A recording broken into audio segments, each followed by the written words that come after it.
All right. Hi, everyone. Good afternoon. Just a minute.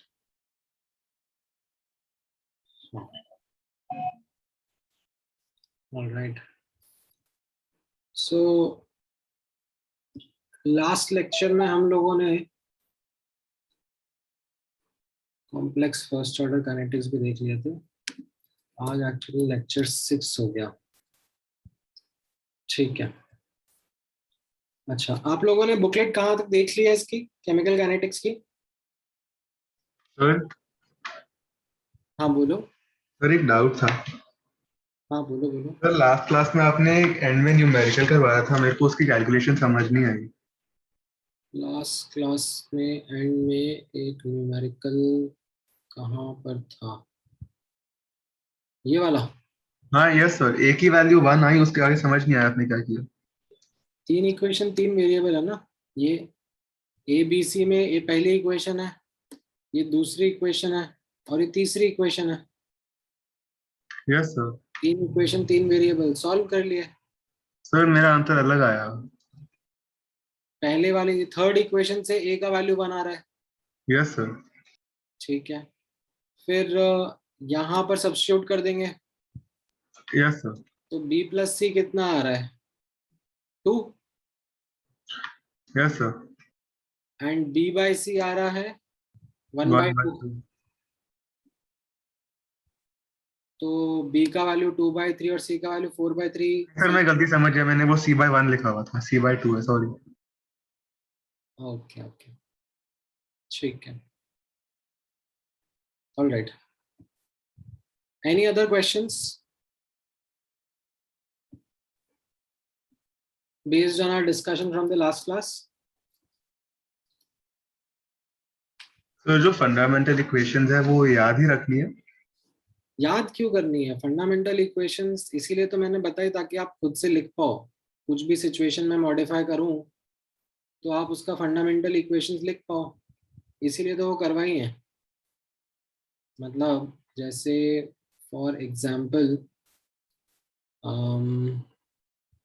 If I give you say a question,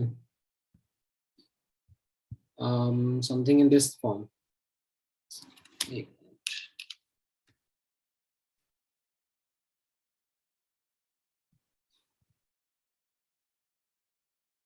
Like A goes to B and B goes to C and say reversible kinetics है। ठीक है, ये K1 है, ये K2 है और ये K3 है। ठीक है, एंड यहाँ पे मैंने ऐसे लिखा हुआ है all are first order.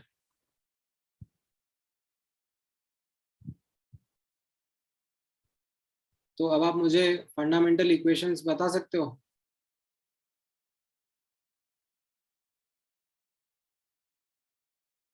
Solving नहीं करने को कह रहा हूं मैं, बस फंडामेंटल इक्वेशन लिख के बता सकते हो क्या रहेंगी? How will you right dA by dt? How will you write dB by dt and how will you write dC by dt? And what will be the mole concept वाला एक equation?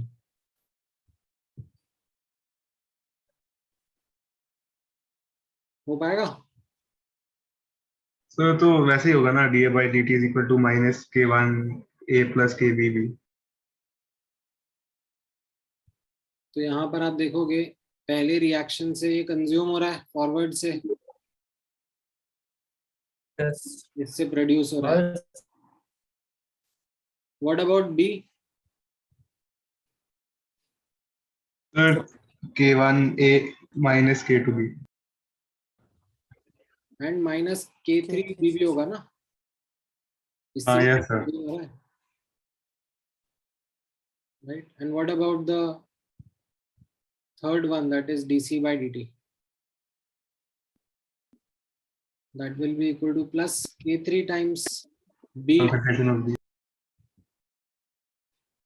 And what about A plus B plus C? K0। बस, ठीक है, like starting with A only। तो ये समझ में आ गया? तो इसमें याद थोड़ा करना है, ये तो मैंने बताया कि भाई ये तो Audio हाँ, works. हाँ, It's just you. ये कुछ कह रहा है या गा रहा है? पता नहीं।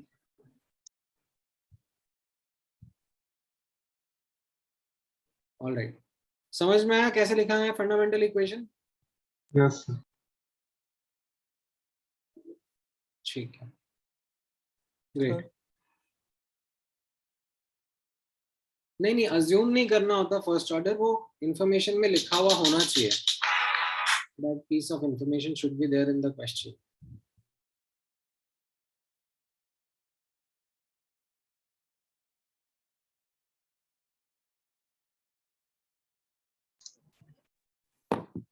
ऑलराइट, सर हाँ हाँ बोलो। सर कल के जो भी ऐसे फंडामेंटल इक्वेशंस आने के बाद के कुछ कुछ इंटीग्रेशन बहुत लंबे थे, तो क्वेश्चन में कैसे करेंगे हम फास्ट? नहीं देखो, that is why I said ना कि अगर मेंस लेवल का क्वेश्चन है तो उसमें आपसे मोस्ट लाइकली ऐसा एक्सपेक्टेड नहीं होगा कि इंटीग्रेशन वगैरह भी करो, फंडामेंटल इक्वेशंस तक कर लोगे तो हो जाएगा, क्योंकि मेंस में क्या होता है, पर क्वेश्चन इतना टाइम नहीं होता। एडवांस में यस हो सकता है। अच्छा, अभी आपको इंटीग्रेशन इसीलिए थोड़ा सा चैलेंजिंग लग रहा है क्योंकि आपने इंटीग्रेशन प्रैक्टिस नहीं करे, आपने सिर्फ फिजिक्स वाले बेसिक कैलकुलस के इंटीग्रेशन करे ना, दैट्स वाई आपको ये इंटीग्रेशन थोड़ा सा चैलेंजिंग लगा होगा। बट अदरवाइज लेट्स से ये वाला जो इंटीग्रेशन था, जो मैंने रिवर्सिबल फर्स्ट ऑर्डर काइनेटिक्स वाला बताया, ये आप with in a matter of 2 minutes 3 minutes कर सकते हो। आप ऐसे तो बहुत सारे इंटीग्रेशन प्रैक्टिस करोगे, भर भर के प्रैक्टिस करवाएंगे आपसे। ओके। ठीक है, हाँ, कुछ ऐसे इंटीग्रेशन है जो कि 12th क्लास में भी नहीं करते हैं, मतलब जैसे फॉर एग्जांपल ये वाला था जब सीक्वेंशियल काइनेटिक्स का कर रहे थे, तो जब ये वाला इंटीग्रेशन आया था which is like first order differential equation, ये तो आप 12th क्लास के कैलकुलस में भी नहीं सीखोगे। तो इसके लिए मैंने आपको बताया कि एक ट्रिक लगा के ये वाला पर्टिकुलर एग्जांपल मैंने करके दिखा दिया। ठीक है,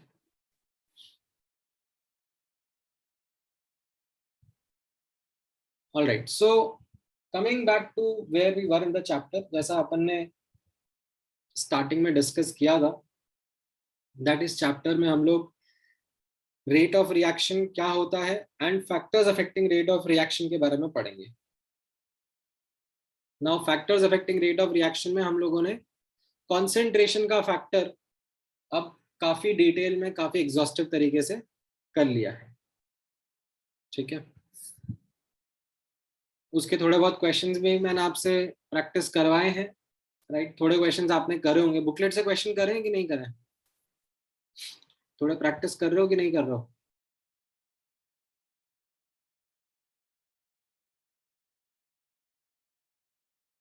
राइट, अभी तक का जितना अपन ने कर लिया है उसके हिसाब से बुकलेट में you should be able to do till, let me actually put that across.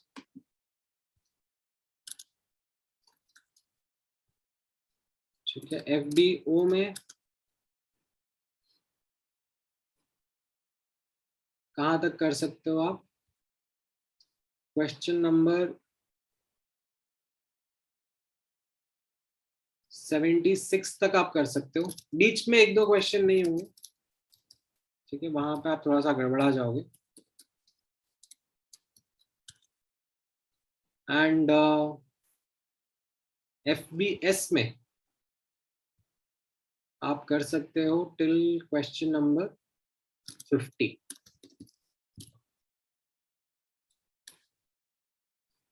ठीक है,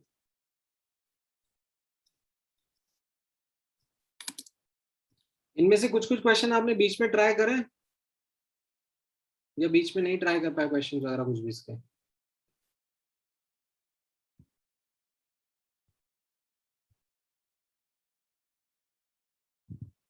FBS के 1 से 30 तक करे थे। अच्छा, ठीक है, तो अभी ये बचे हुए क्वेश्चंस भी मैंने ग्रुप पे डाल दिए एज अ टारगेट, इनके ऊपर भी वर्क करना शुरू कर दो, ठीक है। Make sure that this is something which you are practicing based upon what we have studied in the last 3-4 lectures, concentration का effect, ठीक है। अच्छा, also one more thing, आपका जो फ्राइडे का लेक्चर है मेरे साथ में, आई थिंक फ्राइडे को कितनी बजे, शाम को है, तो फ्राइडे को नहीं है आपका लेक्चर? नहीं सॉरी फ्राइडे नहीं, सैटरडे को, सॉरी सैटरडे को 5:15 बजे वाला जो लेक्चर है, I want to prepone that lecture on Thursday. Thursday आप लोगों का शेड्यूल मैंने देखा, उसमें कोई लेक्चर है नहीं, तो थर्सडे को सेम टाइम 5:15 बजे मैं रख लेता हूँ, जो सैटरडे वाला लेक्चर है उसका, ठीक है। यहाँ पे मैं लिख देता हूँ for everyone's visibility, Saturday 5:15 PM lecture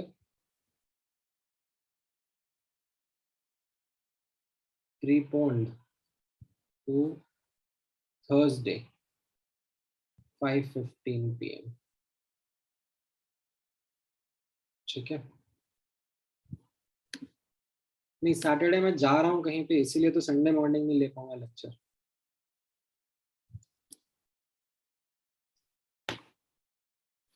otherwise Sunday morning 15 अगस्त वैसे भी है संडे, ठीक है। Accordingly I will put a reminder on the group as well and I will send the link also. Sir link तो सेम होगी ना? हाँ हाँ, but just for formalities sake link तो सेम ही रहती है हर बार की। नहीं नहीं, मॉर्निंग में थोड़ा ना, आप लोगों के मॉर्निंग में तो ये होगा ना, स्कूल कॉलेज, थर्सडे इवनिंग को ही रखेंगे क्लास। अच्छा, अब coming to the next factor which affects the rate of reaction, that is the effect of temperature, right? तो ये effect of temperature आप लोग नोटिस करना, एक जनरल अंडरस्टैंडिंग आपकी कैसी रहेगी? इन जनरल टेम्परेचर बढ़ाने से रेट ऑफ रिएक्शंस कम होंगे कि बढ़ेंगे? इंट्यूटिव अंडरस्टैंडिंग क्या है आपकी?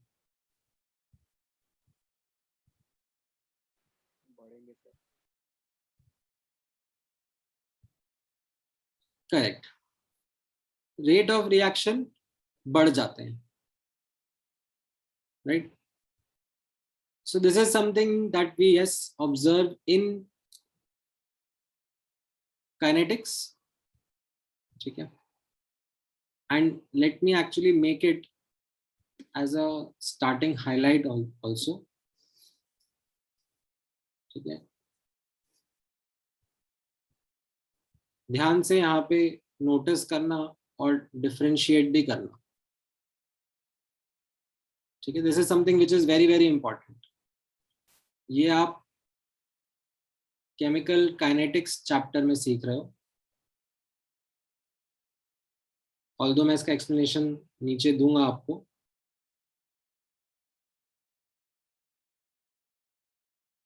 ठीक है। यहाँ पर नोटिस करना, इन केमिकल काइनेटिक्स या उसके हिसाब से अगर हम लोग अंडरस्टैंडिंग डेवलप कर रहे हैं, as temperature increases, rate of reaction increases, ठीक है। Always, no matter it's a reversible reaction or irreversible reaction, वो सब नहीं मैटर करेगा, ठीक है। यहाँ पर even if reaction proceeds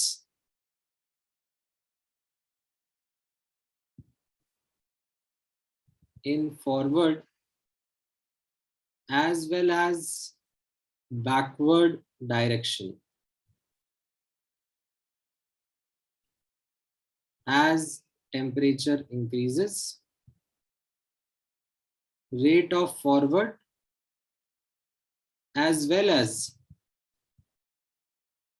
rate of backward reaction सब बढ़ जाते हैं. फॉरवर्ड भी बढ़ता है, बैकवर्ड भी बढ़ता है. ठीक है, तो टेम्परेचर बढ़ाने से रेट ऑफ रिएक्शंस बढ़ जाते हैं. नाउ समटाइम्स, ठीक है, यहां पर नोटिस करना, ये जो रेट ऑफ रिएक्शंस है वो कैसे बढ़ते हैं. Although I will talk about this in detail, because जो रेट कॉन्स्टेंट्स हैं,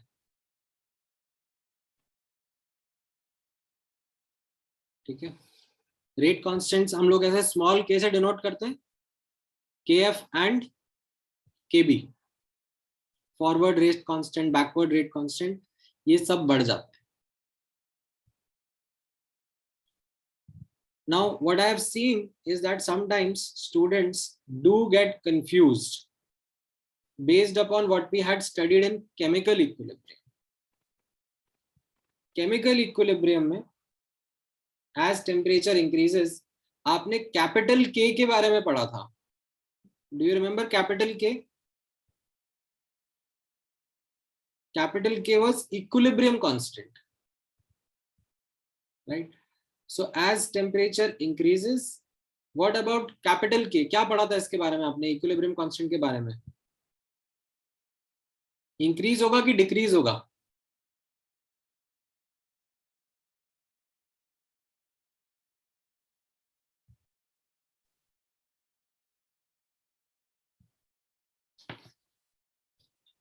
Correct. It would depend upon whether the reaction is endothermic or exothermic, right? So K equilibrium increases if reaction is endo, right?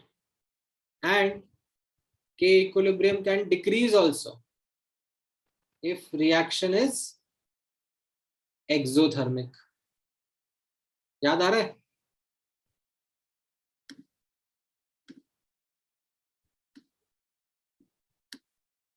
ठीक है, तो ये चीज ध्यान में रखना.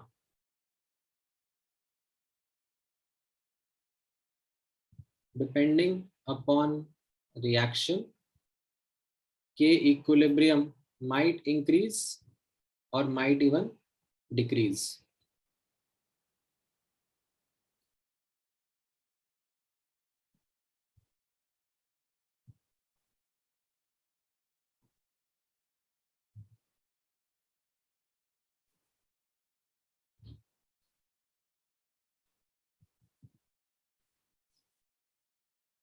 ठीक है, कंफ्यूज नहीं होना है. ये कैपिटल के है, कैपिटल के स्टैंड्स फॉर इक्विलिब्रियम कांस्टेंट.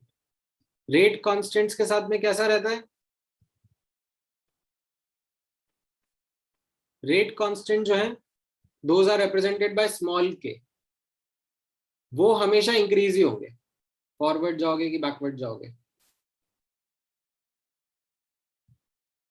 ठीक है, this is something which I wanted to talk about upfront because I have seen somehow students getting confused in this. ये क्लियर रहेगा सबको? अच्छा, अब हम फोकस करते हैं on the dependence of rate constant on temperature, that how rate constant increases. Now long back there was this empirical method called as temperature coefficient method. ठीक है, empirical method है. Empirical method मतलब like it's an approximated method, rough method. It's not very sound, but often used. तो इसमें क्या करते हैं? They talk about a term called as temperature coefficient. TC से represent करते हैं. It is the ratio of rate constants of a reaction at two different temperatures differing by 10 degrees centigrade. So it is rate constant at T plus 10 degrees centigrade upon rate constant at T degree centigrade. ठीक है, in case nothing is mentioned, specify नहीं किया हुआ है अगर, तो ये जो T है दैट इज 298 केल्विन या 25 डिग्री सेंटीग्रेड, नीचे वाला जो टेम्परेचर रहेगा और ऊपर वाला temperature then becomes automatically 35 degree centigrade और 308 केल्विन। ठीक है, नाउ बेस्ड ऑन इट, इसको समझाने के लिए मैं एक सिंपल क्वेश्चन आपके सामने ऐसे प्रेजेंट करता हूँ। एक कोई रिएक्शन है जिसका टेम्परेचर कोफिशिएंट आपको दिया जा रहा है 3, ठीक है, एंड बोला जा रहा है that by what factor the rate of reaction would increase if we increase the temperature from 25 degree centigrade to 65 degree centigrade. अब इस टेम्परेचर कोफिशिएंट को रीड कैसे करना है? This temperature coefficient reads in the following way कि हर 10 degree के jump पर जो रेट ऑफ रिएक्शन है वो इस टेम्परेचर कोफिशिएंट टाइम्स बढ़ जाएगी। यानी कि अगर मैं इस टेम्परेचर कोफिशिएंट इक्वल टू 3 को रीड करना चाह रहा हूं, तो ये क्या रीड करवाना चाह रहा है? For every 10 degree centigrade rise in temperature the rate of reaction triples, जो K का वैल्यू है वो ट्रिपल हो जा रहा है बिकॉज टेम्परेचर कोफिशिएंट 3 लिखा हुआ है। तो अगर हम लोग 25 से 35 डिग्री सेंटीग्रेड गए तो मेरा रेट ऑफ रिएक्शन R से 3R हो जाएगा। 35 से 45 गए तो 3R का 3 टाइम्स दैट इज 9R हो जाएगा। 45 से 55 गए तो 9R से 27R and so on so fourth. ठीक है, so this is the general understanding of this method called as temperature coefficient based method. ठीक है, it's an approximated method, ज्यादा यूज नहीं होता, बस पता होना चाहिए। In order to actually understand in a more detailed manner, we have a theory called as Arrhenius theory of collision, which tries to use kinetic theory of gases KTG to help us understand how rate of reaction or rate constant would be affected by or influenced by temperature. Right? कैसा है ये Arrhenius theory of collisions? This is based upon, like, it has kinetic theory of gases at its fundamental. उसके ऊपर भी थोड़ी बहुत और learnings है जो मैं आपके साथ डिस्कस करूंगा, but it tries to help us understand that how rate of reaction can depend upon temperature. So let's explore this theory and what it says. So यहाँ पर notice करना, while discussing this theory, we start our discussion with a simplified case. ठीक है, एक simplified case लेकर हम अपना discussion start करते हैं. What is that simplified case? हम लोग एक bimolecular reaction in gaseous phase का डिस्कशन कर रहे हैं, which happens in a single step. ठीक है, what do I mean by this? यहां पर ये एग्जांपल नोटिस करना। बायमोलिकुलर रिएक्शन है, मतलब दो मॉलिक्यूल्स है, एक A2 है और एक B2 है, गैसियस फेज में है। ठीक है, they are in gaseous phase and single step में, ठीक है, they just collide with each other, right, and आपका प्रोडक्ट फॉर्म हो जाता है। ठीक है, कोई इसमें फैंसी मैकेनिज्म नहीं यूज हो रहा। आपने जैसे ऑर्गेनिक में पढ़े होंगे ना, न्यूक्लियोफाइल आएगा, इलेक्ट्रोफाइल आएगा, इधर अटैक करेगा, उधर फिर हेट्रोलिसिस होमोलिसिस कुछ होगा, वो सब कुछ नहीं है यहाँ पे। There is no mechanism as such. We have taken a simplified example that A2 आया, B2 आया, आपस में कोलाइड करे और प्रोडक्ट बन गया। ठीक है, अगर ऐसा सिंप्लीफाइड केस हम लोग ले रहे हैं तो यहां पर ये स्टेटमेंट आपको सेंस बनाएगा, यहां से यहां तक का statement. The rate of reaction can be correlated with the collision frequency between reactant molecules. Like जितने ज्यादा A2 और B2 के मॉलिक्यूल्स आपस में कोलाइड करेंगे उतना ज्यादा रेट ऑफ रिएक्शन होगा, because the entire reaction happens because of collision between A2 and B2. Okay. Now, what this Arrhenius theory is pointing out in addition, ठीक है, is that यहाँ पे notice करना, the theory says that when these reactant molecules collide with each other and form product, directly product नहीं बन जाता है, ठीक है। यहाँ पे आप नोटिस करना, ये मेरे रिएक्टेंट मॉलिक्यूल्स हो गए, एक A2 एक B2, ये आपस में कोलाइड कर रहे हैं, और ये मेरा प्रोडक्ट है 2AB,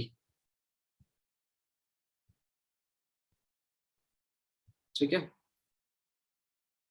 So what this is saying is that when these reactant molecules collide with each other, we don't get the product directly.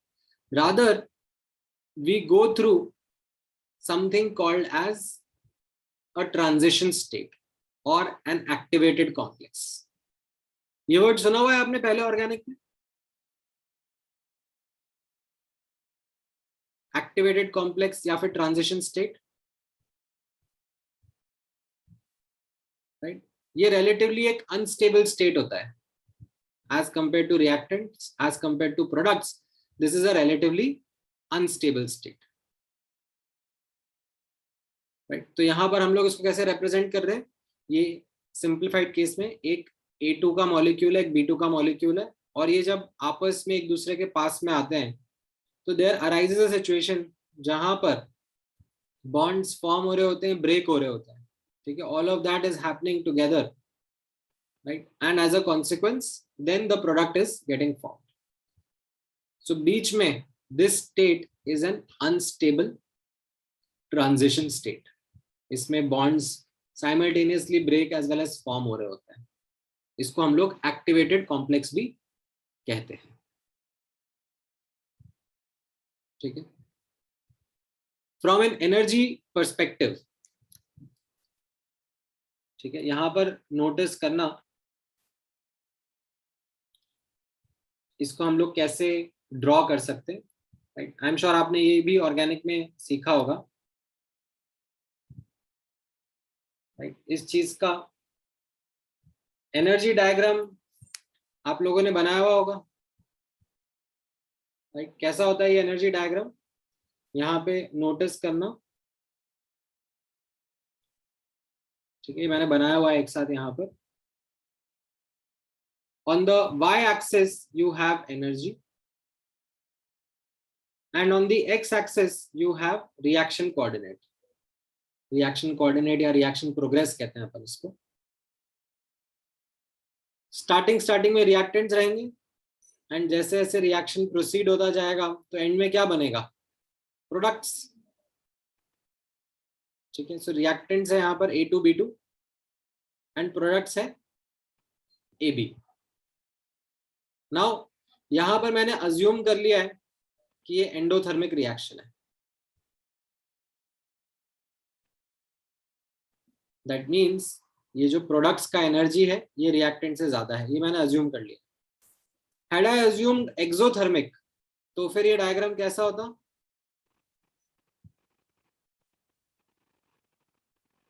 Energy versus reaction coordinate का अगर मैंने एक्सोथर्मिक अज्यूम किया होता तो रिएक्टेंट का एनर्जी ज्यादा होता, प्रोडक्ट का एनर्जी कम होता, ठीक है। एंडोथर्मिक में आप देख रहे हो जैसे यहाँ पर रिएक्टेंट का एनर्जी कम है, प्रोडक्ट का ज्यादा है,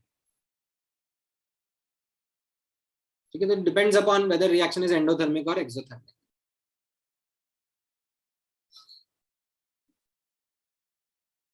now what this Arrhenius theory of collision is saying कि जब हम लोग ऐसे यहाँ पर रिएक्टेंट से प्रोडक्ट जा रहे हैं तो we don't go directly but we go through an unstable state which is called as transition state, जिसका एनर्जी रिएक्टेंट्स एंड प्रोडक्ट्स दोनों से ही ज्यादा रहता है. ठीक है, we go through this unstable state called as transition state and then go towards the products. ठीक है, एक्सोथर्मिक होगा तो भी यही चीज होगा. रिएक्टेंट से प्रोडक्ट हम लोग डायरेक्टली नहीं जाएंगे. We will be going through an unstable higher energy state called as activated complex or transition state. ठीक है, ये समझ में आया एनर्जी प्रोफाइल पे कैसे इसको रिप्रेजेंट किया जा रहा है, reactant products and transition state को. अच्छा, इसमें दो तीन चीजें और नोटिस करना. दो तीन चीजें क्या नोटिस करोगे, ये जो डेल्टा एच रिएक्शन है, right, this is delta H of the reaction. This is और can be written as energy of products minus energy of reactants. ठीक है, इनके दोनों के बीच का गैप है ये, energy of products minus energy of reactants. ये पहला वाला आपके सामने इक्वेशन है. अच्छा, then there are these terms defined as called as activation energy. तो यहाँ पे नोटिस करना ये एक्टिवेशन एनर्जी क्या चीज है. So energy gap between reactants and transition state. ठीक है, रिएक्टेंट और ये ट्रांजिशन स्टेट का जो एनर्जी है उसके बीच का जो गैप है उसको बोला जाता है एक्टिवेशन एनर्जी फॉरवर्ड. ठीक है, फॉरवर्ड जाने के लिए like we will have to overcome this gap और दिस बैरियर, इसको ये फॉरवर्ड कहते हैं. वैसे अगर आपको बैकवर्ड आना है, लाइक प्रोडक्ट से रिएक्टेंट की तरफ जाना है, तो कितना हो जाएगा ये barrier, it will B energy of the activated complex minus the energy of the products. इसको कहा जाता है EAB, एक्टिवेशन एनर्जी बैकवर्ड. ठीक है, समझ में आया ये terms, activation energy forward and activation energy backward.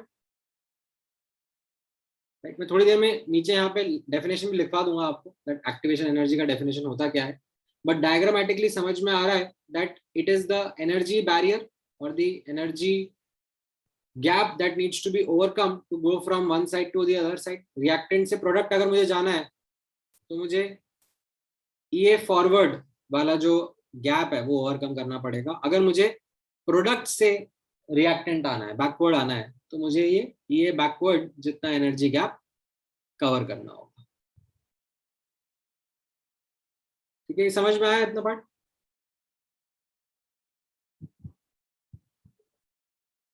अच्छा, यहां पर आप मैथमेटिकली नोटिस कर सकते हो कि जो एक्टिवेशन एनर्जी फॉरवर्ड है और एक्टिवेशन एनर्जी बैकवर्ड है, इनके बीच का gap can also be written as delta H of the reaction. एक डेफिनेशन तो ऊपर अपन ने देखा था कि products minus reactants is delta H, right, energy of products minus energy of reactants. But आप यहाँ पे नोटिस कर पा रहे हो ये फॉरवर्ड माइनस ये बैकवर्ड करने पर भी ये डेल्टा एच मिल रहा है. Is this something that you can see clearly?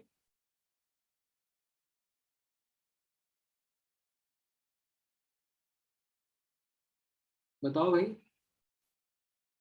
Delta H can also be written as EA forward minus EA backward. Yes sir. ठीक है. All right. So now based upon this understanding, let's quickly do दो चार questions. ठीक है, based upon this fact that delta H is equal to EA forward minus EA backward. ठीक है, ये तीन चार क्वेश्चन मुझे बेस्ड ऑन दिस डायग्राम, ऊपर जो भी अपन ने डायग्राम डिस्कस किया है इसके बेसिस पे मुझे ये आंसर कर दो, तो आई अज्यूम कि आपको ये टर्म्स दिमाग में फिट बैठ जाएंगी.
ऑलराइट, सो सबसे पहला वाला जो क्वेश्चन है उसका आंसर क्या आ रहा है.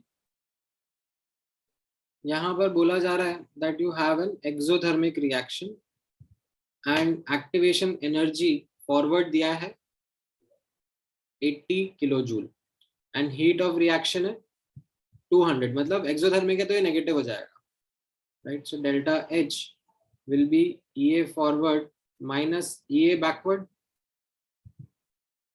Right. And what is it that I should put as values. जो डेल्टा एच है वो कितना है, -200 एंड EA फॉरवर्ड बोला जा रहा है 80. तो what about EA backward, 280 kilo joule आ रहा है. Yes sir. ठीक है, ग्रेट. फटाफट नेक्स्ट ऑप्शन बताओ.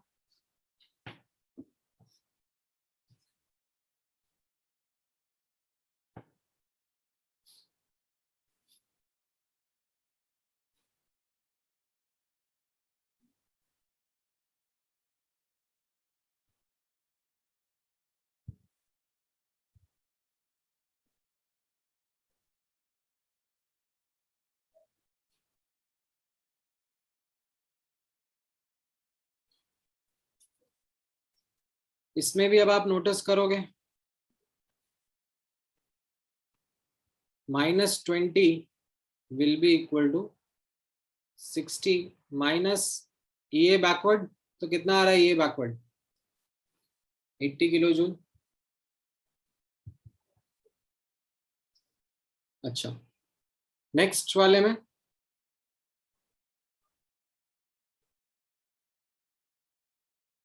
ठीक है, वापस से यहाँ पर नोटिस करना एक्सोथर्मिक बोला जा रहा है. तो डेल्टा एच कितना हो जाएगा यहाँ पर,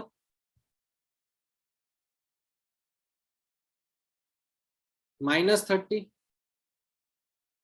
एंड 70 माइनस EA बैकवर्ड करने से कितना पता पड़ गया. EA बैकवर्ड कितना आ रहा है, 100 kilo joule per mole. And what about this last one, -10 is equal to 50 minus EA backward.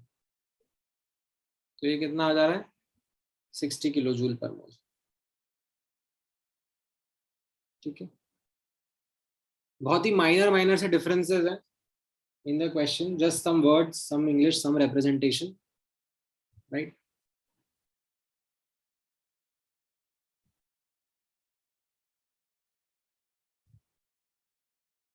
ठीक है, बट ये एनर्जी डायग्राम अब क्लियर है सबको, how this energy diagram is supposed to be read as per the Arrhenius theory, that when going from reactants to products we go through an unstable transition state called as activated complex. अच्छा, अब notice करना, coming back to the statement which I had made earlier. ठीक है, ये statement जो हम लोग यहाँ पर रीड कर रहे थे क्या था, यहाँ पर the rate of a reaction can be correlated with the collision frequency between reactant molecules.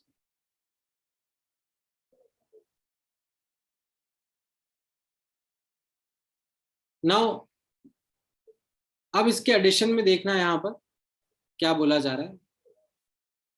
In addition to that statement, can I say that not all collisions are effective? ऐसा थोड़ी ना है कि हर collision would yield in product molecules. In fact, जो actual effective collisions होंगे, which lead to formation of product molecules, they will be much lesser than the total number of collisions, right? अगर मान लो A का molecule, like A2 का molecule and B2 का molecule आपस में मिल रहे हैं. Now, can you suggest me some reasons why collisions might not be effective?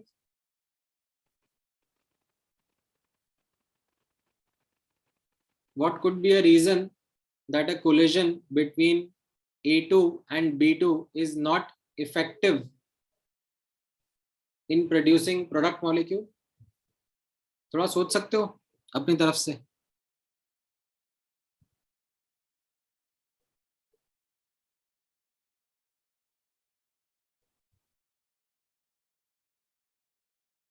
हाँ ठीक है, करेक्ट आंसर्स आ रहे हैं. अगर मान लो A2 और B2 मतलब बहुत स्लोली एक दूसरे को अप्रोच कर रहे हैं, ठीक है, एकदम धीरे धीरे, like they just brushing off each other, ठीक है, technically it's a collision, but do you think that will result in bond formations और breaking off bond if they have like very slow speed approaching each other, very low energy, right? Even another important thing which post chemical bonding you should be able to understand and relate to. Chemical bonding में आपने पढ़ा था कि जो bonds form होते हैं, they are formed because of overlap of orbitals. याद है आपको? Yes, sir. Do you remember orbitals have directional character? They are oriented along particular directions. Not s orbital, of course. S orbital is spherically symmetrical, but बाकी orbitals have a particular orientation, right? तो अगर orbitals का overlap होना है, तो फिर जो atoms हैं वो भी एक तरीके से ही एक ही डायरेक्शन, एक पर्टिकुलर वे में ओरिएंट होने चाहिए.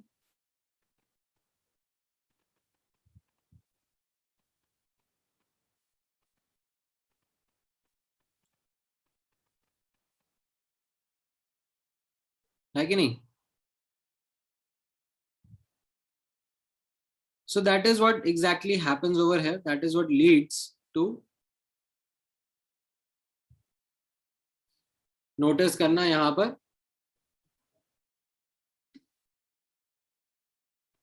that rate of reaction is much lesser than the frequency of collision. ठीक है? Why? Because as यहाँ पर highlight करा हुआ है, you know that not all collisions yield product molecules. For a collision to be effective, it must meet the following two criteria. One is energy barrier or energy criteria. That is, the colliding reactant molecules must possess sufficient energy to overcome the energy barrier of activated complex. Right? वो जो barrier के बारे में हम लोगों ने बात करा था, अभी थोड़ी देर पहले एक डायग्राम में हमने represent करा था, that we are going from reactant to product. तो ये जो energy barrier है, जिसको हम लोग energy gap कह रहे हैं between activated complex का energy and reactants का, this is called as activation energy barrier. So जो colliding molecules हैं, they must possess energy sufficient to overcome this energy barrier. Second important criteria is, as we just discussed, that is orientation criteria. ठीक है, orientation criteria because हम लोगों ने notice किया है that covalent bonds are directional in nature. Right? Given the fact that covalent bonds are directional in nature, what do I mean by this directional in nature? Because जो orbitals overlap करके covalent bonds बनाते हैं, those orbitals themselves are directional in nature. Right? So a proper collision needs to happen in the correct orientation for orbitals to overlap and bonds to form. So given both these criteria getting satisfied, we can say a collision will be an effective collision. Right? So we can say that rate of reaction, okay, should be proportional to, okay, or should be, you can say, more closer to effective number of collisions per unit time.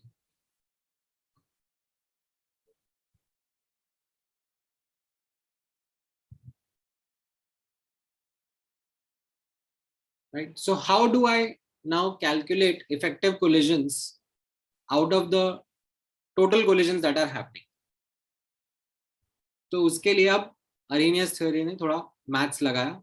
Arrhenius theory ने बोला that let's do this thing, that जो total number of collisions है पहले वो capture कर लेते हैं. कहाँ से कैप्चर करेंगे? Based upon kinetic theory of gases. Right? You remember kinetic theory of gases में हम लोगों ने collision frequency करके एक term पढ़ा था long back. Right? Z करके मैंने denote करा था.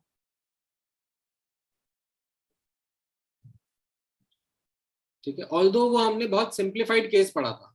हमने वो simplified case क्यों पढ़ा था? Because हम लोगों ने like एक ही टाइप की गैस रखी हुई थी. हमने ऐसे गैस का मिक्सचर नहीं लिया था अलग अलग गैसेस का. हमने एक ही टाइप की गैस रखी हुई थी इन अ वेसल एंड उसमें हम लोगों ने वो Z के बारे में पढ़ा था. Z was equal to what? It was the number of collisions made by a molecule or a gas particle per second. Right? In fact, अगर आपको फॉर्मूला याद है तो अच्छी बात है, नहीं याद है तो आई होप रिवीजन के साथ में याद हो जाएगा. कुछ तो ऐसा होता था √2πd² u bar into n upon v. I think ये होता था. Was it this only? किसी को याद है फॉर्मूला? मुझे भी ऐसे याद नहीं है बट जहां तक लग रहा है शायद यही होता था. However, this was what? This was एक मॉलिक्यूल. ठीक है, एक मॉलिक्यूल इफेक्टिवली एक मॉलिक्यूल कितने कोलिजन्स कर रहा है पर सेकेंड. राइट? फिर मैंने आपको बोला था कि एक Z11 करके भी टर्म होता है. इसमें what we do is we multiply by n by v and then divide by 2. वो क्या होता था? That will be the total number of biomolecular collisions that would be happening. ठीक है, कि टोटल. हाँ, तो इसमें आप खैर आपने पीएनसी पढ़ लिया ना. पीएनसी आप पीएनसी से लगा सकते हो ना. √2πd² into u bar into n upon v. Right? ये आपका एक मॉलिक्यूल के कोलिजन्स होंगे. ठीक है, वन मॉलिक्यूल कितने कोलिजन्स कर रहा है पर सेकेंड. तो अगर मुझे सारे के सारे बायोमोलिकुलर कोलिजन देखने हैं, राइट, कितने मॉलिक्यूलर बायोमोलिकुलर कोलिजन्स हो रहे होंगे, राइट, तो I will again multiply this by n upon v and then also divide by 2 because double counting नहीं करनी है मुझे. I don't want to do a double counting of how many such collisions are happening. ठीक है, तो वो PNC का ही एक्सटेंशन है. Anyways, you don't need to remember this formula also है. ये तो जस्ट मैंने ऐसे ही याद करने के लिए बता दिया. यहां पर आपको जरूरत नहीं पड़ेगी उसकी, ठीक है। सो यहां पर KTG से we get that the frequency of collision कितना होगा, ठीक है। अब ये सारे के सारे तो इफेक्टिव नहीं है, इनका कुछ फ्रैक्शन ही है जो कि इफेक्टिव है। क्या है वो फ्रैक्शन, नोटिस करना, वो फ्रैक्शन होगा जो कि orientation criteria as well as energy criteria दोनों सेटिस्फाई करते हैं, right. These are the two important criteria जो हमने पढ़े हैं अभी for an effective collision. So ये जो टोटल कोलिजन्स है उसको हम मल्टीप्लाई करेंगे by a fraction which satisfies orientation criteria and by a fraction which satisfies energy criteria, ठीक है। नाउ अब नोटिस करना सिंबल्स या शॉर्ट रिप्रेजेंटेशंस कैसी हैं। फ्रीक्वेंसी ऑफ कोलिजन को हम लोग ऐसे Z से रिप्रेजेंट कर देते हैं।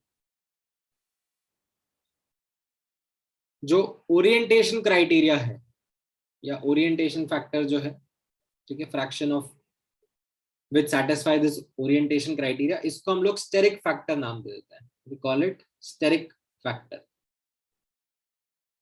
ठीक है। इसको हम लोग सिंबल P से रिप्रेजेंट करेंगे, ठीक है। आई थिंक इसके नीचे ही करा होगा, हाँ यहाँ पर है, ठीक है। We represent it using the symbol small p, थोड़ी देर में यहाँ पे नीचे लिख दूंगा मैं। अच्छा, और ये जो यहाँ पर एनर्जी क्राइटेरिया है, ठीक है, fraction with satisfies energy criteria, उसके बारे में क्या बोला जा रहा है, it is the fraction of active molecules. इसको नाम दिया जाता है fraction of active molecules, that is molecules having energy greater than EA.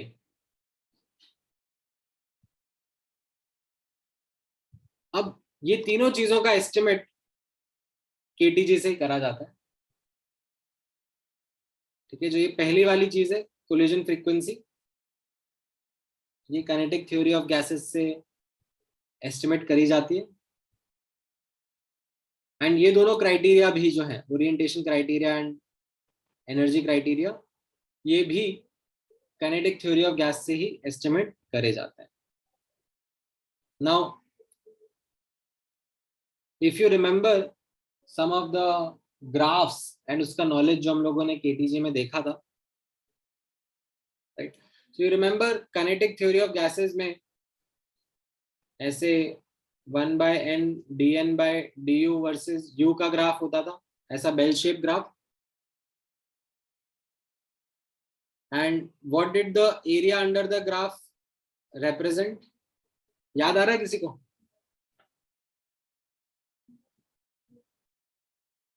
नहीं, टोटल एरिया तो 1 होता था, बट ऐसे U1 और U2 के बीच में जो एरिया अंडर द ग्राफ है वो क्या रिप्रेजेंट करता था?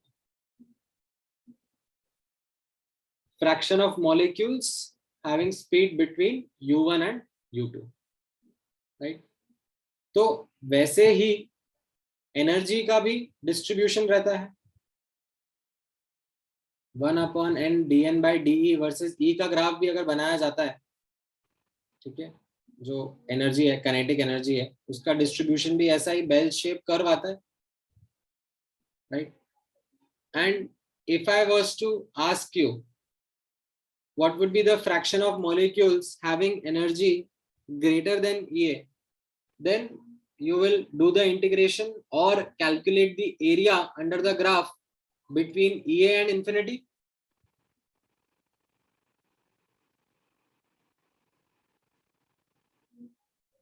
ठीक है, अब आपको वो इंटीग्रेशन करना आता नहीं है, तो यहाँ पर मैं सीधे सीधे डायरेक्टली रिजल्ट लिख दे रहा हूँ, ठीक है। We don't need to bother about doing the integration because we don't really know that integration. तो यहाँ पर KTG से ये ग्राफ बनेगा 1/n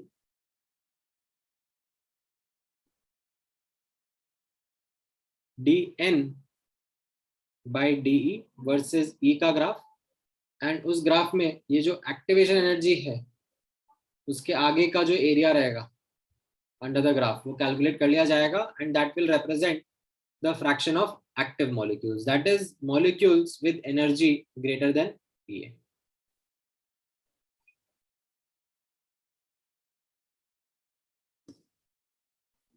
ठीक है,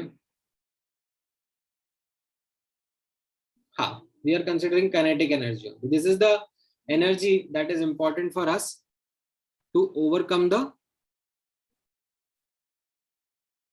activation energy barrier.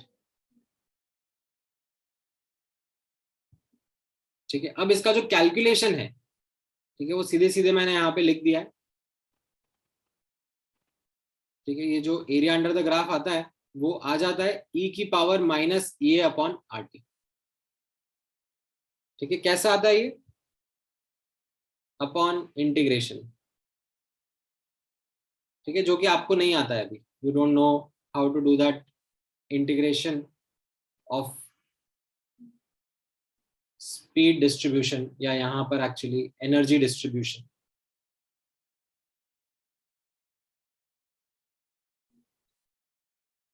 ठीक है, ये इंटीग्रेशन आपको नहीं करना आएगा. क्या रहेगा यहाँ पर? E की power minus EA upon RT. ठीक है,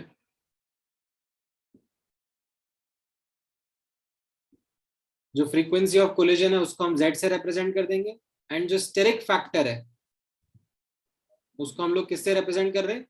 we are representing it with the term और the symbol P, small p. ठीक है, एंड जो ये रेट ऑफ रिएक्शन है लेफ्ट हैंड साइड के बारे में नोटिस करना. हम लोग ये अज्यूम कर रहे हैं कि जो भी हमारा रिएक्शन स्पीशीज है उनका कॉन्सेंट्रेशन कांस्टेंट है, and it is 1 molar only. ठीक है, तो ये जो रेट ऑफ रिएक्शन रहेगा इसको हम लोग नाम देते हैं specific rate of reaction, which will be actually equal to the rate constant only. ये स्मॉल k रेट कांस्टेंट के बराबर रहता है. तो हमारा ये रेट कांस्टेंट का एक्सप्रेशन आ गया, that k is equal to Z into P into E की power minus EA by RT, where Z into P. ठीक है, इन दोनों को मर्ज करके हम लोग एक और सिंबल यूज कर लेते हैं which is called as capital A. This is called as pre exponential factor और अर्हीनियस फ्रीक्वेंसी फैक्टर. ठीक है, k is equal to A into E की power minus EA upon RT. इसमें एक एक टर्म का ध्यान से वापस से मीनिंग नोटिस करना. क्या था Z? क्या था? Z is the collision frequency between A2 and B2 molecules, right? How many times A2 and B2 molecules are colliding per unit time? Then P, small p, that is called as the steric factor. Okay, what does it do?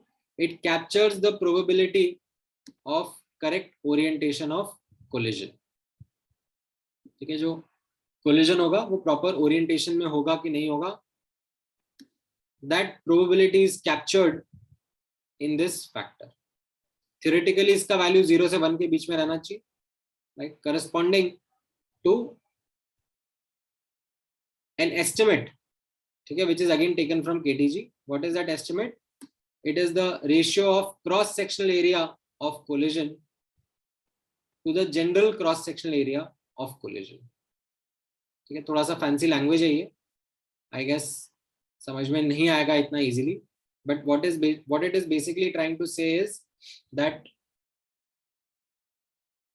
एक molecule है और दूसरा molecule है. ठीक है,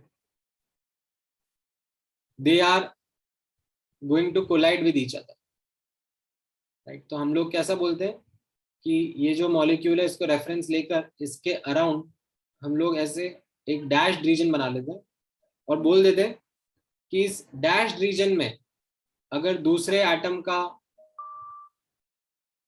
centre आ गया तो क्या होगा? कोलिजन हो जाएगा. अगर ये दूसरा एटम का सेंटर डैश रीजन के बाहर है तो कोलिजन नहीं हुआ है, राइट। बट अगर इस डैश रीजन के अंदर अगर दूसरे एटम का सेंटर आ जा रहा है तो कोलिजन हो रहा है कि नहीं? Now given the fact that collision तो किसी भी डायरेक्शन से हो सकता है, एनी डायरेक्शन, तो that is called as the general collision cross sectional area. किसी भी डायरेक्शन से कोलिजन हो सकता है। हाउएवर करेक्ट ओरिएंटेशन में कोलिजन होना, ठीक है, जैसे अपन ने ऊपर नोटिस करा था कि ये ए का मॉलिक्यूल है और ये बीबी का मॉलिक्यूल है, राइट। ये जब इस तरीके से मीटअप कर रहे हैं तो ही हमारा इफेक्टिव कोलिजन हो रहा है करेक्ट ओरिएंटेशन में। मान लो ए इस तरीके से है और बीबी इस तरीके से है और फिर ये आपस में मीटअप कर रहे हैं, right, then it is not an effective collision, right. So out of this cross sectional area there is some reaction cross sectional area corresponding to which a correct orientation of collision would be present, ठीक है। Again वो calculation अभी आपको जरूरत नहीं है करने की, this is something which is based upon geometry of reactant molecules। हम लोग उतनी डेप्थ में नहीं जाना चाह रहे हैं अभी, ठीक है, उतना डिटेल में डिस्कस नहीं करना चाह रहे हैं, but it can be modeled, it can be actually calculated depending upon what our molecules are, how is their geometry and how their collisions need to happen। तो उससे ये एक estimate लिया जाता है of probability of correct orientation of collision का, इसको हम लोग steric factor बोलते हैं, right। then ये जो एनर्जी वाला क्राइटेरिया है, एनर्जी वाला फैक्टर है, that is representing the fraction of active molecules, वो क्या था यहाँ पर e की power minus EA upon RT, where EA represents what? Activation energy, R represents gas constant and T represents temperature, ठीक है। A क्या represent कर रहा है? ये जो ऊपर Z और P था इनको मैंने कंबाइन कर दिया तो उनसे जो A आ रहा है, ठीक है, that is called as Arrhenius frequency factor और प्री एक्सपोनेंशियल टर्म, ठीक है, तो Z और P का कॉम्बिनेशन रहता है, ठीक है। तो ये आपको यहां तक का पार्ट समझ में आ रहा है, how this theory is trying to mathematically come up with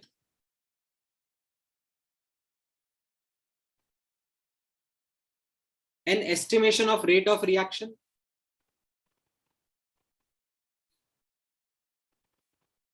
ठीक है। क्या करा इसने अभी तक? अभी हमने जो नोटिस किया इस थ्योरी ने, इस थ्योरी का जो नाम है अरेनियस थ्योरी ऑफ कोलिजन, ये थ्योरी क्या है? ये थ्योरी मैथमेटिकली मॉडल करने की कोशिश कर रही है रेट ऑफ रिएक्शन को। इट इज सेइंग और taking a very simplified case to start with, it is saying that you know there is A2 molecule, B2 molecule colliding with each other and forming product. So if I want to really understand the rate of reaction, then I should start with the frequency of collisions between A2 and B2 molecules. That should be my starting point. However, then it details out the fact that not all collisions are effective.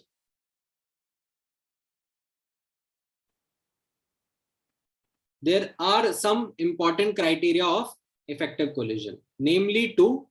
One is the energy criteria and the other is orientation criteria, right? Now,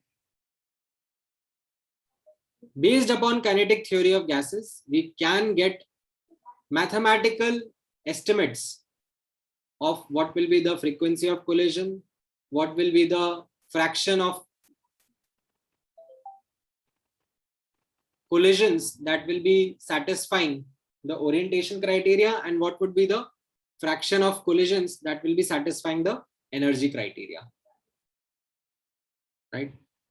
यहां पर ना तो मैं Z को elaborate कर रहा हूं, ठीक है, फ्रीक्वेंसी ऑफ कोलिजन को मैं एलैबोरेट नहीं कर रहा हूं, जस्ट उसको z टर्म से ही रहने दे रहा हूं। जो ओरिएंटेशन का भी फ्रैक्शन है, फैक्टर है, उसको भी मैं ज्यादा कुछ इलैबोरेट नहीं कर रहा हूँ, उसको भी मैं सिंपल p टर्म से ही रिप्रेजेंट कर रहा हूँ, small p, steric factor term बोलते हैं इसको। बट ये जो एनर्जी वाला क्राइटेरिया है, इसको मैं थोड़ा सा इलैबोरेट कर रहा हूँ। इसको मैंने यहाँ पर लिखा, ये जो क्राइटेरिया होता है, ये जो fraction which satisfies the energy criteria, that is equal to e की power minus EA by RT. And this is given a name, or it is called as fraction of active molecules. It represents the molecules with energy greater than EA, the activation energy barrier. ठीक है, अब notice करना, based upon this, how we understand the dependence of rate of reaction on temperature. That is what our original subtopic was, with which we started, that rate of reaction कैसे temperature पे depend कर रहा है. Now do you see rate constant का जो ये expression हमने derive करा, k is equal to like a into e की power minus EA by RT, ये जो expression हमने derive करा, this expression is containing t का term. दिख रहा है आप लोगों को टेम्परेचर की t का टर्म दिख रहा है इसमें एक्सप्रेशन में?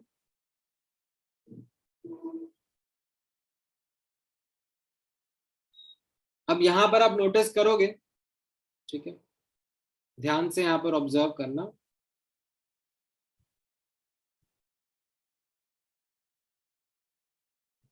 ये पैराग्राफ रीड करना, dependence of k on temperature. तो इन द अबव एक्सप्रेशन, कौन सा एक्सप्रेशन? ये जो अपन ने ऊपर लिखा, k is equal to a into e की power minus EA by RT. In the above expression temperature appears in two places. ठीक है, टेम्परेचर का जो टर्म है, it appears in the exponential term, जो कि सामने सामने आपके आंख पे दिख रहा है, e की power minus EA by RT, as well as यहां पर नोटिस करना, ये जो फ्रीक्वेंसी फैक्टर है, ए का टर्म जो है फ्रीक्वेंसी फैक्टर, इसके अंदर भी टेम्परेचर का टर्म छुपा होता है. आपने नोटिस किया था ना, ये जो फ्रीक्वेंसी फैक्टर अपन ने कोलिजन फ्रीक्वेंसी जो लिखा था, उसमें कैसा था, √2πd² u bar into n upon v, याद है? तो उसमें जो u बार होता है, उसके अंदर √t का टर्म रहता है ना, कि रहता है? एवरेज स्पीड के अंदर स्क्वायर रूट ऑफ t का टेम्परेचर का टर्म रहेगा, राइट? तो एक t का टर्म यहाँ पे छुपा होता है इस a के अंदर, और एक यहाँ पर रहेगा जो एक्सपोनेंशियल टर्म है उसके अंदर, e की power minus EA by RT. ठीक है, ये नॉलेज होना जरूरी है. ठीक है, यहां से यहां तक का नॉलेज होना जरूरी है, बट इसके बाद एक सिंप्लीफिकेशन अकाउंट में लेना पड़ता है. ठीक है, हमारे सिलेबस में we have a simplified version. उस सिंप्लीफाइड वर्जन में क्या होता है, अगर हम लोग moderate changes in temperature observe कर रहे हैं, ठीक है, we are observing moderate range of temperature change, तो हम लोग सिर्फ और सिर्फ एक्सपोनेंशियल टर्म पे फोकस कर सकते हैं. हम लोग इस a को कांस्टेंट अज्यूम कर सकते हैं. It's not a accurate approximation, but for a moderate range of temperature change ये काम चल जाएगा. ठीक है, that we assume that a is constant, और हम सिर्फ ये e की power minus EA upon RT वाला एक्सप्रेशन ही अकाउंट में लेंगे. तो अब यहाँ पे आप नोटिस करोगे, अब आपको समझ में आएगा जो मैंने स्टार्टिंग में बोला था कि टेम्परेचर बढ़ेगा तो k का वैल्यू भी बढ़ेगा, right? In fact if you take ln on both the sides, तो ये ln k is equal to ln a minus EA by RT हो जाएगा. And if you in fact assume a as well as EA to be constant, then it is actually a linear graph between ln k and 1 by t. Right? इसका slope आपका रहेगा minus EA upon R, and जो y intercept रहेगा वो किसके बराबर रहेगा? That will be equal to ln a. ठीक है, इतना पार्ट समझ में आ रहा है? how rate constant, or you can say rate of reaction, is going to depend upon temperature?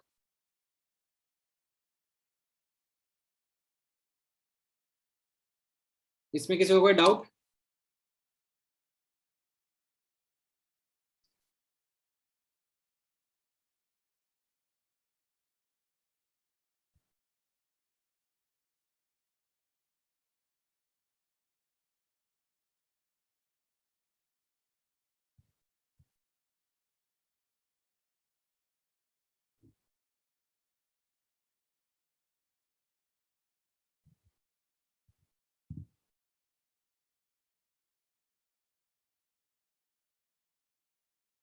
Alright, सो यहां पर लेट्स से अगर कोई T1 टेम्परेचर पे रेट कांस्टेंट K1 है और किसी T2 टेम्परेचर पे रेट कांस्टेंट K2 है, राइट, तो मैं दोनों के लिए ऐसे एक्सप्रेशन लिख सकता हूँ, K1 equal to A E की power minus A by R T and K2 is equal to A times E की power minus A upon R T2, ऐसे लिख सकता हूँ.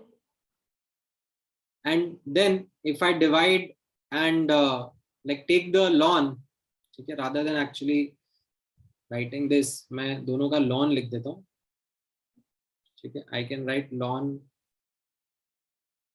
K2 is equal to ln A minus EA upon R T2, and I can write ln K1 is equal to ln A minus EA upon R T1, and फिर मैं इनको subtract कर दूंगा तो मेरा क्या बन जाएगा expression, ln K2 upon K1 is equal to EA upon R into 1 upon T1 minus 1 upon T2. ठीक है, या फिर अगर मैं log का एक्सप्रेशन यूज कर रहा हूं तो it will be log K2 by K1 equal to EA upon 2.303 R into 1 upon T1 minus 1 upon T2. ठीक है, अगेन आपने ऐसा एक्सप्रेशन पहले देखा हुआ है, if you remember, ln K2 by K1, capital K2 upon capital K1, right, वो equilibrium constants के लिए था, and that was delta H upon R 1 upon T1 minus 1 upon T2. ये केमिकल इक्विलिब्रियम चैप्टर में पढ़ा था. तो again I have seen students again getting confuse between the two. ठीक है, प्लीज ध्यान रखना, कैपिटल K मतलब इक्विलिब्रियम कांस्टेंट, स्मॉल k मतलब रेट कांस्टेंट, एंड दोनों के ये एक्सप्रेशंस को ध्यान में रख के अलग अलग दिमाग में रखना एंड कंफ्यूज मत होना. ठीक है, समहाउ इतना रट्टा मारने में इन्वॉल्व रहते हैं कई बार बच्चे, ये रट सारे फॉर्मूला रहते हैं बट देन इनके बीच में कंफ्यूज हो जाता है.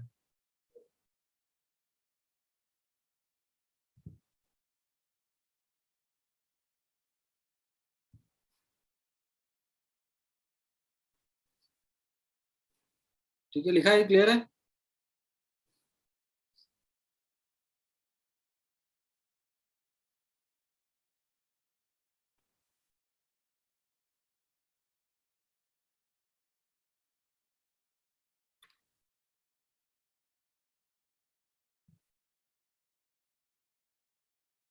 हाँ, क्या कुछ डाउट पूछ रहे हो? Can we say that if delta H is positive then it is easier to overcome backward barrier, so equilibrium must be more towards reactant side. नहीं नहीं नहीं नहीं नहीं,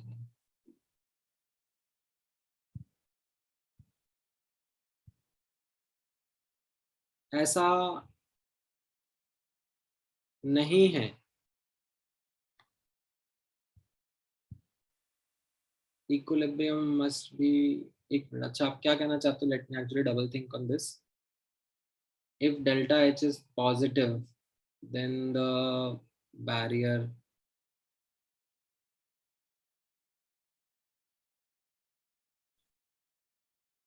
is very more.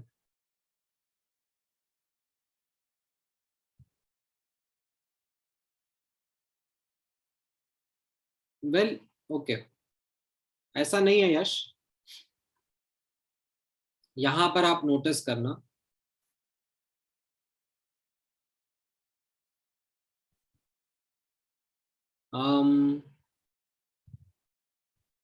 सो यश यश का जो क्वेश्चन है, ठीक है, मैं उस क्वेश्चन को इलैबोरेट करता हूं और आंसर करने के लिए यहाँ पे लिखता हूं।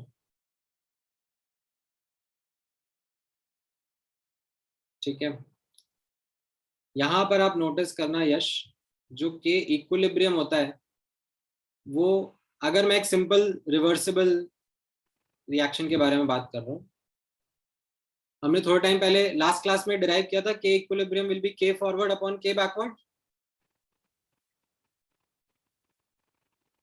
अच्छा, अब नोटिस करना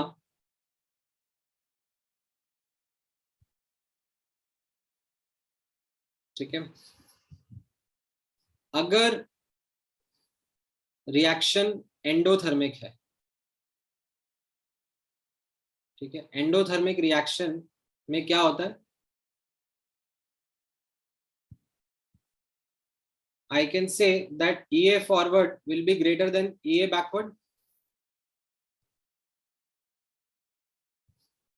एंडोथर्मिक रिएक्शन में मैं ये सेफली लिख सकता हूं,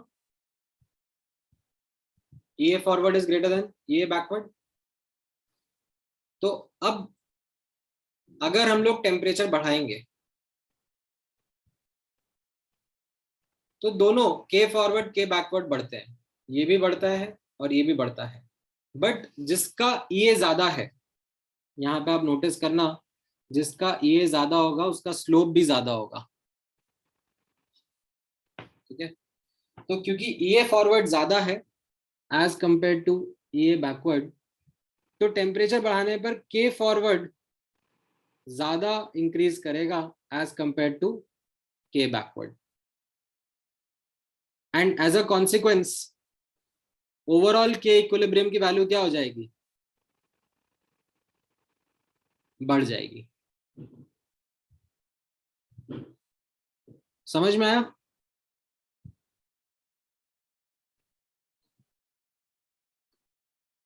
this is from kinetics point of view, I think तुम यही समझना चाह रहे थे, दैट केमिकल इक्विलिब्रियम में तो आपने पढ़ा ही है कि सर एंडोथर्मिक रिएक्शन मतलब टेम्परेचर बढ़ाएंगे तो के इक्विलिब्रियम बढ़ेगा, you already know that result. I think what you are trying to do is correlate if we can draw the same conclusion based upon kinetics. Is that what you wanted to do?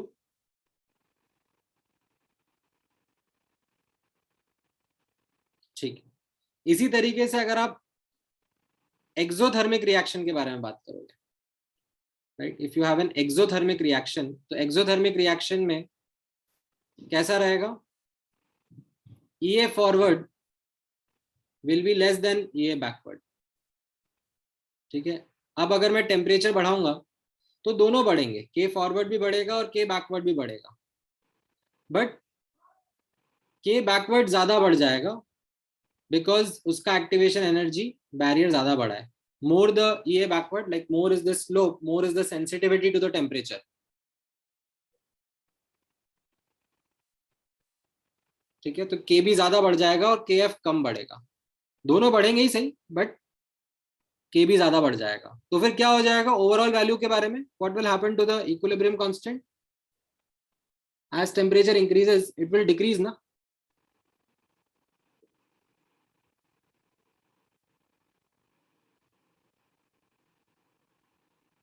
ठीक है, समझ में आया ये?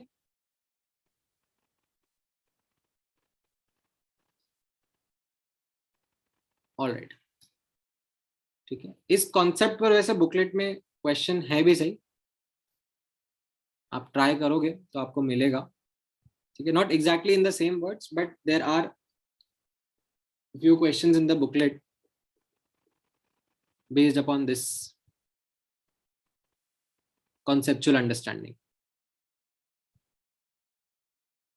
अच्छा, इतना अपन ने जो देख लिया है इसके बेसिस पर अब आप एक न्यूमेरिकल क्वेश्चन ट्राई करो। ठीक है, and I don't mind you using a calculator also because the data is not that good.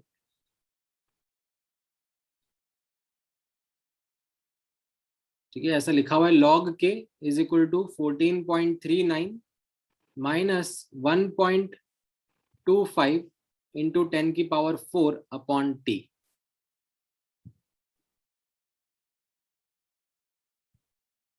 ठीक है, इसके बेसिस पर अब आप ये बाकी first part, second part, third part calculate करो. ठीक है, and use calculator. Data isn't pleasant, it is really really बस ऐसे ही डाल दिया.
ऑलराइट, कुछ आंसर आ रहे हैं?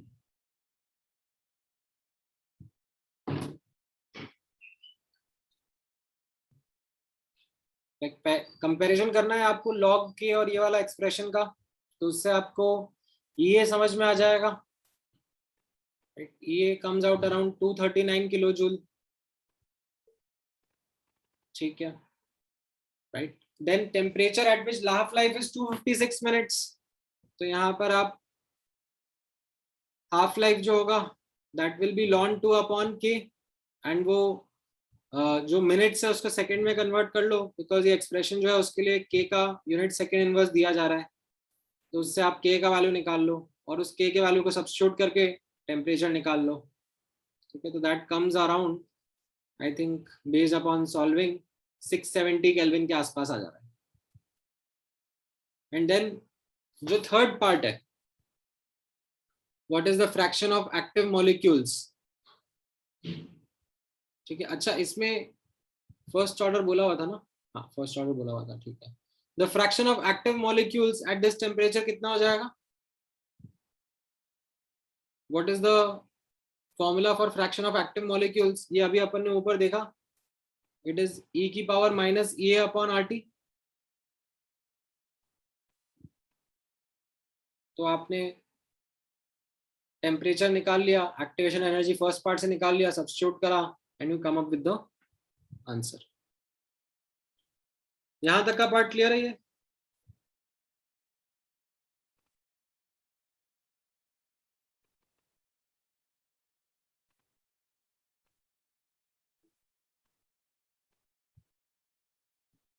किसी को डाउट है इस क्वेश्चन में?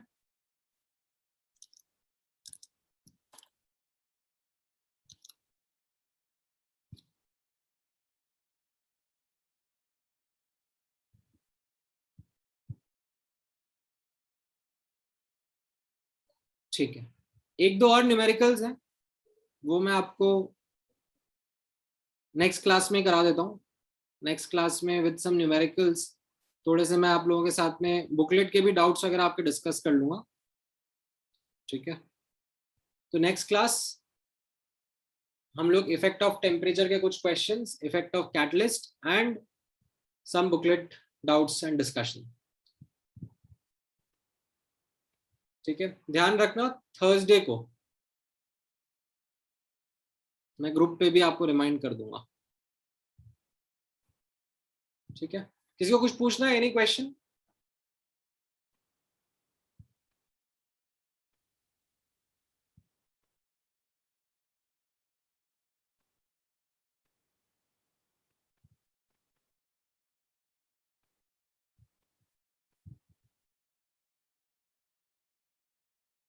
हाँ, क्या कह रहे हो Yash? According to the question units of k will change, but then how will the unit of a upon rt and a will change? नहीं, those don't change। मतलब यहां पर आप नोटिस करना, ठीक है, ये what I have done is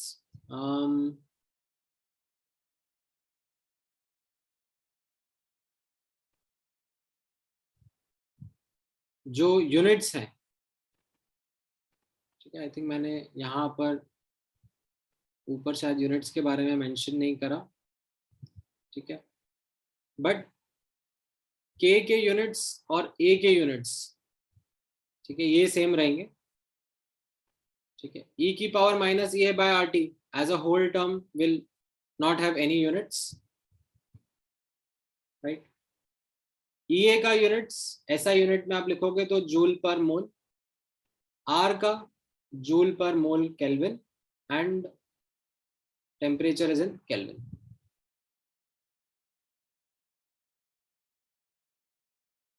ठीक है। समझ में आया?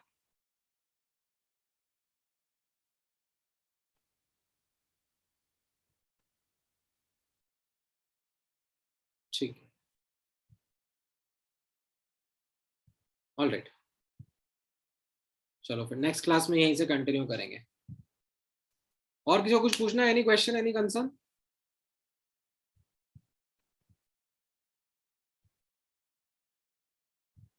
All right then. Thank you guys. Take care. Bye bye.